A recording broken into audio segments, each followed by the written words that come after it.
जय हिंद दोस्तों, स्वागत है आपका हमारे YouTube चैनल में। आज की वीडियो में हम लेकर आए हैं आपके लिए यहाँ पर समय का सूर्य कहे जाने वाले रामधारी सिंह दिनकर जी से संबंधित बहुत ही महत्वपूर्ण क्वेश्चन आंसर। तो वीडियो पूरा अवश्य देखना है। अगर आप चैनल पर पहली बार आए हैं तो चैनल को सब्सक्राइब कर लें, वीडियो को लाइक कर लें और ज़्यादा से ज़्यादा वीडियो को शेयर करें ताकि अन्य लोग भी यह वीडियो देख सकें। सेल्फ स्टडी क्लासेस से आप डाउनलोड कीजिए, जहाँ पर हिंदी साहित्य का संपूर्ण कोर्स बहुत ही कम दामों में आपके लिए उपलब्ध है। हिंदी साहित्य की टेस्ट सीरीज भी आपके लिए यहाँ पर बहुत ही कम दामों में यहाँ पर है। और इसी के साथ आपके लिए 2020 टेस्ट सीरीज हिंदी साहित्य की फ्री करवाई जाती है सप्ताह में 2 दिन। तो इससे फ्री टेस्ट सीरीज से भी आप अवश्य जुड़ें। तो आपको सबसे पहले प्ले स्टोर पर जाना है, वहां से आपको self study classes app download करना है और इन फ्री टेस्ट सीरीज या कोई सा भी कोर्स परचेस कर आप सेल्फ स्टडी क्लासेस ऐप के साथ जुड़ सकते हैं। तो प्ले स्टोर से डाउनलोड अवश्य करें सेल्फ स्टडी क्लासेस ऐप। और यहाँ पर देखते हैं समय का सूर्य कहे जाने वाले रामधारी सिंह दिनकर जी से संबंधित फर्स्ट क्वेश्चन कि दिनकर किस काव्यधारा की कवि माने जाते हैं।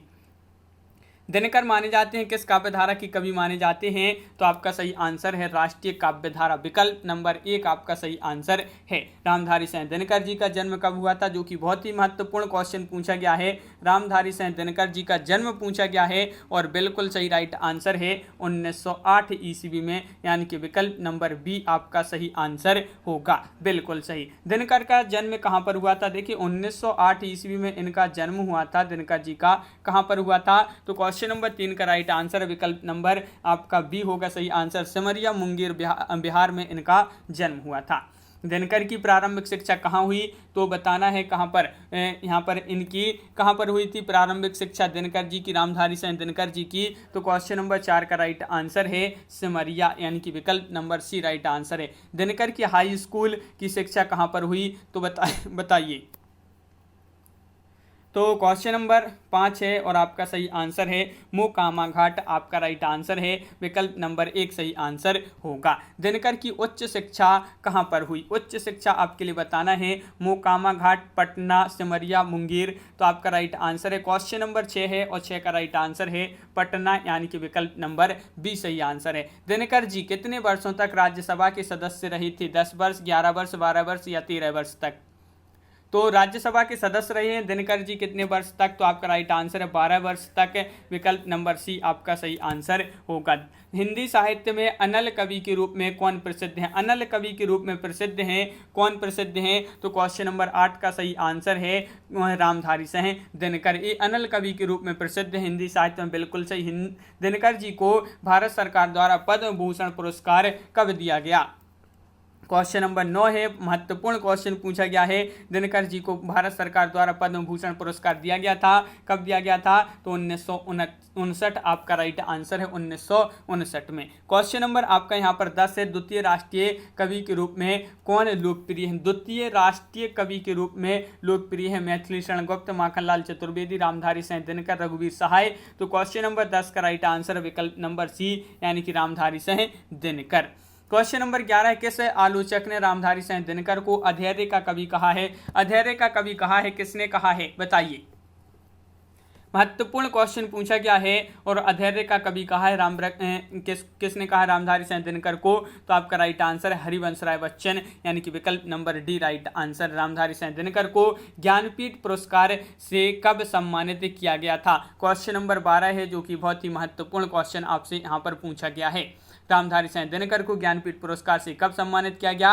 तो राइट आंसर है 1972 ईस्वी, यानी कि विकल्प नंबर सी आपका सही आंसर होगा। बिल्कुल सही, बहुत बढ़िया। दिनकर को किस काव्य के लिए ज्ञानपीठ पुरस्कार से सम्मानित किया गया था? हुंकार के लिए, सामधेनी, उर्वशी, रश्मि रथी के लिए?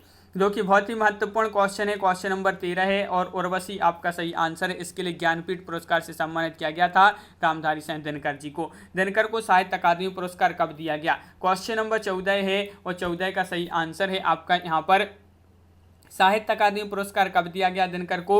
1959 ईस्वी, यानी कि विकल्प नंबर 1 सही आंसर है। रामधारी सिंह दिनकर को किस रचना के लिए साहित्य अकादमी पुरस्कार दिया गया था? क्वेश्चन नंबर 15 है और 15 का राइट आंसर क्या है? और विकल्प आपके यहाँ पर दिए गए हैं, देख लेते हैं। देखिए ये रही आपके अगले विकल्प। तो देखिए भारतीय संस्कृति के 4 अध्याय, इसके लिए इनको ये पुरस्कार मिला था। कौन सा पुरस्कार? साहित्य अकादमी पुरस्कार। क्वेश्चन नंबर आपका 16 है, दिनकर की किस काव्य को विश्व के सर्वश्रेष्ठ 100 काव्यों में 74वां स्थान मिला? हुंकार के लिए, सामधेनी, उर्वशी या कुरुक्षेत्र के लिए? तो क्वेश्चन नंबर 16 है और 16 का राइट आंसर है कुरुक्षेत्र के लिए। आपका विकल्प नंबर डी राइट आंसर होगा। दिनकर के किस काव्य को आधुनिक युग की गीता कहा जाता है? हुंकार, सामधेनी, उर्वशी या कुरुक्षेत्र? क्वेश्चन नंबर 17 है, दिनकर के किस काव्य को आधुनिक युग की गीता कहा जाता है? तो आधुनिक युग की गीता कहा जाता है कुरुक्षेत्र के लिए। तो विकल्प नंबर डी आपका सही आंसर होगा। दिनकर का रुबाइयों का संग्रह काव्य है, कौन सा है? द्वंद्व गीत है, सामधेनी है, उर्वशी है, रसवंती है? क्वेश्चन नंबर 18 है और 18 का सही आंसर है आपका द्वंद्व गीत, यानी कि विकल्प नंबर 1 सही आंसर है। क्वेश्चन नंबर आपका 19 है, दिनकर के किस काव्य में युद्ध को लेकर विश्व शांति की कामना की गई है? हुंकार, सामधेनी, उर्वशी या कुरुक्षेत्र? तो आपका बहुत ही महत्वपूर्ण क्वेश्चन है, दिनकर के किस काव्य में युद्ध को लेकर विश्व शांति की कामना की गई है? कुरुक्षेत्र में। विकल्प नंबर डी राइट आंसर होगा। दिनकर कामाध्यात्म संबंधी काव्य है दिनकर का, तो कौन सा है? हुंकार है, सामधेनी है, उर्वशी है, कुरुक्षेत्र है? तो क्वेश्चन नंबर 20 का सही आंसर है आपका उर्वशी, यानी कि विकल्प नंबर बी आपका सही आंसर है। दिनकर ने HD लॉरेंस की कविताओं का अनुवाद किस नाम से किया है? धूप और धुआं या इतिहास के आंसू, आत्मा की आंखें या नीम के पत्ते? क्वेश्चन नंबर 21 है जो कि बहुत ही महत्वपूर्ण है। और आत्मा की आंखें नाम से कविताओं का अनुवाद किया है दिनकर जी ने, जो HD लॉरेंस की कविताओं का अनुवाद। दिनकर की अंतिम रचना मानी जाती है, इनकी अंतिम रचना कौन सी मानी जाती है? जो कि बहुत ही महत्वपूर्ण क्वेश्चन पूछा है। और इनकी अंतिम रचना की बात करें तो इनकी अंतिम रचना मानी जाती है कि हारे को हरि नाम, यानी कि विकल्प नंबर बी सही आंसर है। क्वेश्चन नंबर आपका 23 है, किसने कहा था कि दिनकर मुख्यतः आवेग के कवि हैं?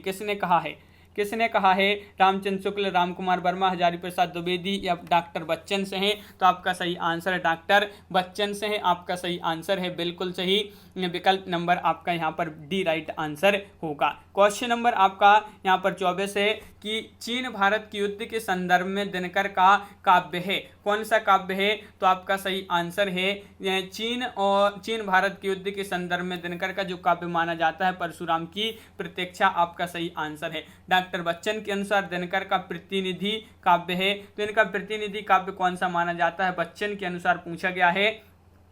तो आपका यहाँ पर सही आंसर है विकल्प नंबर, यहाँ पर क्या होगा right answer? Kurukshetra, D right answer है, विकल्प नंबर बिल्कुल सही। क्वेश्चन नंबर 26 है, डॉक्टर बच्चन से ने दिनकर के किस काव्य के बारे में कहा है कि उसकी समस्या और द्वंद्व एकदम आधुनिक है? युधिष्ठिर का द्वंद्व आधुनिक मनुष्य का द्वंद्व है और पुरर्वा का द्वंद्व मध्यकालीन सामंत का द्वंद्व है। तो ये आपके लिए बताना है कि दिनकर के किस काव्य के बारे में यह कहा है डॉक्टर बच्चन सिंह ने। तो आपका सही आंसर होगा, ये कहा है किस काव्य के बारे में? कुरुक्षेत्र के बारे में, बिल्कुल सही। क्वेश्चन नंबर 27, दिनकर के काव्यों का प्रकाशन वर्ष के अनुसार सही क्रम किस विकल्प में है? वह आपके लिए विकल्प बताना है। क्वेश्चन नंबर 27 में क्या होगा राइट आंसर? तो 27 का सही आंसर है रेणुका है, हुंकार है और रसवंती है, द्वंद्व गीत है और सामधेनी। ये जो है आपका सही आंसर है, विकल्प नंबर बी राइट आंसर होगा। दिनकर का प्रथम काव्य संग्रह माना जाता है, इनका प्रथम काव्य संग्रह कौन माना जाता है? 4 विकल्प है, रेणुका, रसवंती, हुंकार, द्वंद्व गीत। तो क्वेश्चन नंबर 28 का सही आंसर है रेणुका, यानी कि विकल्प नंबर 1 सही आंसर है। यहाँ पर पूछा कि दिनकर के निम्नलिखित काव्यों का प्रकाशन वर्ष के अनुसार सही क्रम किस विकल्प में है? क्वेश्चन नंबर 29 है, 29 का राइट आंसर है आपका यहाँ पर क्या होगा राइट आंसर? विकल्प नंबर 1 यशोधरा, कुरुक्षेत्र, धूप और धुआं और रश्मिरथी। ये जो है आपका सही आंसर होगा। इनमें से कौन सी पंक्तियां दिनकर की नहीं है? क्वेश्चन नंबर 30 है, आपका महत्वपूर्ण है। ये आपके 4 विकल्प दिए गए हैं, नहीं पूछा है तो विकल्प नंबर सी राइट आंसर है। मौन की अभिव्यंजना है, उतना ही कहो जितना तुम्हारा सच है। ये पंक्तियां दिनकर की नहीं मानी जाती हैं। क्वेश्चन नंबर आपका 31 पूछा है कि इनमें से कौन सा बाल साहित्य दिनकर का है, बताइए। क्वेश्चन नंबर 31 में आपके लिए बताना है, तो आपका सही आंसर है और विकल्प आपके यहाँ पर दिए गए हैं, तो देख लेते हैं। ये दिए गए हैं आपके यहाँ पर विकल्प। यहाँ पर पूछा है कि इनमें से कौन सा बाल साहित्य दिनकर का है, तो आपका सही आंसर है विकल्प नंबर बी, यानी कि सूरज का विवाह, मिर्च का मंजा। विकल्प नंबर बी आपका सही आंसर है। इनमें से कौन सी आलोचनात्मक रचना दिनकर की है? आलोचनात्मक रचना बताना है दिनकर की मानी जाती है। क्वेश्चन नंबर 32 है और 32 का सही आंसर है आपका विकल्प नंबर सी प्रसाद पंत और गुप्त आपका राइट आंसर होगा। दिनकर के निबंधों का प्रकाशन वर्ष के अनुसार यहाँ पर आपको अनुसार किस क्रम में सही है अनुक्रम, ये आपको बताना है। प्रकाशन वर्ष के अनुसार सही अनुक्रम किस विकल्प में है? क्वेश्चन नंबर 33 है और 33 का राइट आंसर आपका यहाँ पर होगा विकल्प नंबर सी, यानी कि मिट्टी की ओर, अर्धनारीश्वर और रेती के फूल आपका यहाँ पर बिल्कुल सही राइट आंसर होगा। बहुत बढ़िया। अगला क्वेश्चन नंबर 34 इनमें से कौन सा निबंध दिनकर का नहीं है? नहीं पूछा है आपसे तो नहीं में हो जाएगा, क्या हो जाएगा? कौन सा निबंध पूछा है जो दिनकर का नहीं है? तो 34 का सही आंसर है विकल्प नंबर बी, नए साहित्य का सौंदर्य शास्त्र। नए साहित्य का सौंदर्य शास्त्र। रेणुका काव्य का प्रकाशन वर्ष बता दीजिए क्वेश्चन नंबर 35 में। 35 का सही आंसर क्या होगा? 4 विकल्प आपके यहाँ पर दिए गए हैं और आपका सही आंसर है रेणुका काव्य का प्रकाशन वर्ष पूछा है तो 1935, यानी कि विकल्प नंबर सी राइट आंसर होगा। कुरुक्षेत्र काव्य का प्रकाशन वर्ष बता दीजिए। कुरुक्षेत्र जो कि इनके बहुत ही महत्वपूर्ण एक काव्य माने जाते हैं का, और इसका जो प्रकाशन वर्ष माना जाता है कुरुक्षेत्र का, वह 1946 माना जाता है, यानी कि विकल्प नंबर डी राइट आंसर है। कुरुक्षेत्र का 1946 प्रकाशन वर्ष। रश्मिरथी काव्य का प्रकाशन बताइए। ये इनके महत्वपूर्ण काव्य संग्रह है रश्मिरथी, और इसका प्रकाशन वर्ष बताना है। सभी लोग वीडियो को लाइक अवश्य कर लेंगे और आपका यहाँ पर बिल्कुल सही राइट आंसर है 1952 ईस्वी, यानी कि विकल्प नंबर बी आपका सही आंसर होगा। इतिहास के आंसू काव्य का प्रकाशन कब हुआ? इतिहास के आंसू काव्य का प्रकाशन कब हुआ? 1951, 1952, 1940, 1946। तो क्वेश्चन नंबर 38 का सही आंसर है विकल्प नंबर 1, 1951 ईस्वी आपका सही आंसर है। यशोधरा काव्य का प्रकाशन वर्ष पूछा है आपसे, जो कि बहुत ही महत्वपूर्ण क्वेश्चन पूछा गया है यहाँ पर। क्वेश्चन नंबर 39 और 39 का राइट आंसर है 1946 आपका राइट आंसर है। यशोधरा काव्य का प्रकाशन वर्ष 1946 है। दिनकर की मृत्यु कब हुई? जो कि बहुत ही महत्वपूर्ण क्वेश्चन पूछा गया है।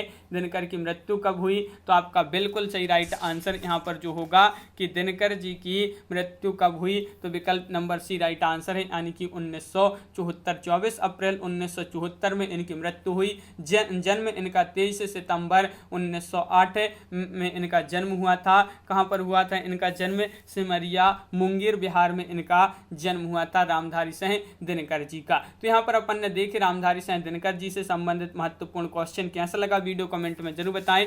अगर आप चैनल पर पहली बार आए हैं तो चैनल को सब्सक्राइब कर लें, वीडियो को लाइक कर लें और ज़्यादा से ज़्यादा वीडियो को शेयर करें ताकि अन्य लोग भी यह वीडियो देख सकें। तो आज की वीडियो में बस इतना ही, और सेल्फ स्टडी क्लासेस ऐप भी डाउनलोड कर लीजिए सभी लोग, जहाँ पर हिंदी साहित्य का संपूर्ण कोर्स बहुत ही कम दामों में उपलब्ध है। और यहाँ पर 2020 टेस्ट सीरीज सप्ताह में 2 दिन फ्री करवाई जाती है। तो इस फ्री टेस्ट सीरीज से हिंदी साहित्य की अवश्य जुड़ें। तो self study classes play store से डाउनलोड करिए अपनी और आप अपनी तैयारी में लग जाइए। तो आज की वीडियो में बस इतना ही। सरसा पब्लिकेशन की बुक है। सभी के लिए बहुत बहुत धन्यवाद। जय हिंद।